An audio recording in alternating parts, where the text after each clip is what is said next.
You have the perfect relationship until you don't. Today, I want to talk to you about what happens when conflict enters into a relationship. It happens to us all. It might be a personal relationship. It might be your partner.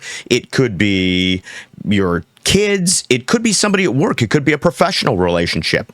But at some point, conflict will enter into every single relationship. How can you make it a positive instead of a negative? I'm going to tell you. I'm going to give you 5 steps today.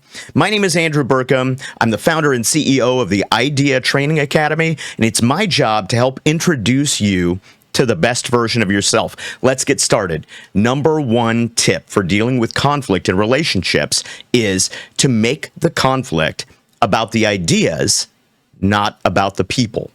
Now, Pat Lencioni, who is the founder of the Table Group, says that when we don't allow conflict over ideas, we force it to ferment into conflict over people. You know this. You've witnessed this. You've all been in that meeting where somebody said something that seemed really stupid, and everybody just kind of went along with it. But then afterwards, there was the meeting after the meeting out in the parking lot. And instead of saying, hey, that idea was really stupid, now we're saying that person was really stupid. So we need to move the conflict away from being about people. We need to let the conflict happen so that it can be over the ideas. First of all, focus on the issues. Don't let it be about the way that you feel about things. Focus on the actual issues, the actual root causes and problems that you're trying to overcome. And second, avoid personal attacks. It's really easy to get defensive when conflict isn't normal.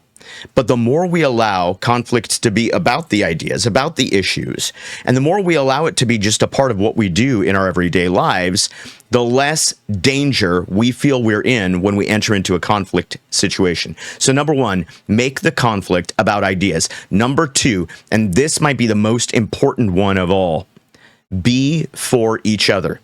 Now, when my wife and I were very young, in fact, when we were dating, I was not a very well put together person in my younger years. And I had a lot of issues with commitment and with dealing with conflict and things like that. And so my wife and I, we broke up every summer while we were together in college. But after one of those breakups, we came together and we tried to figure out what was going on.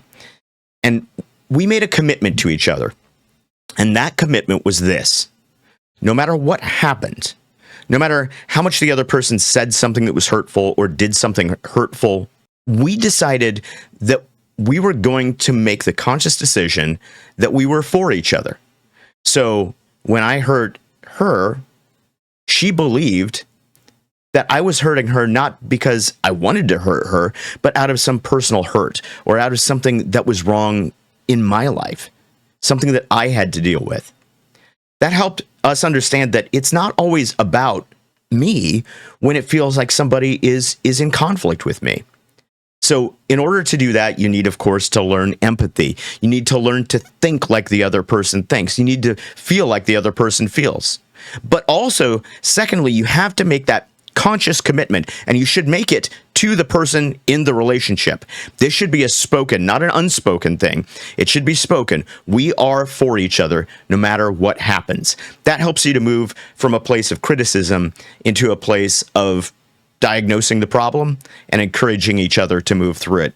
Number 3, you have to consider the context of the other person that's across the table from you. Now, this is kind of like the last one, but it's a little bit different because instead of just making the conscious decision that I'm going to determine that that person is for me no matter what, in this case, I'm going to really think about where that person's coming from.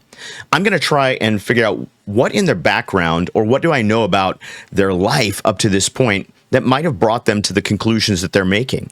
And then I'm also going to work really hard to remember that everybody has a unique communication style. Now, Erwin McManus, in his amazing book, The 7 Frequencies of Communication, talks about 7 specific frequencies. Everybody has a native frequency or a primary frequency that they use. Some frequencies may be more challenging to you than others, but it's really important to learn what the primary frequency of the person who is across from you in a conflict situation is, so that you can take into account that they may not be using that frequency intentionally to attack you. It may just be what they revert to when they're under stress. This will help you come to a better resolution and a better understanding of the person. So consider the context of the person. Number 4, seek solutions. You'll hear this from every relationship counselor that's ever out there, but I'm going to reiterate it here. When you're in a situation and you're in conflict and there's an argument and you're really trying to work something out, the natural belief is that we need to win the argument. This is a scarcity mindset where it's an either or. You need to move past the either or and towards the and, where there could be a solution that doesn't involve a victory.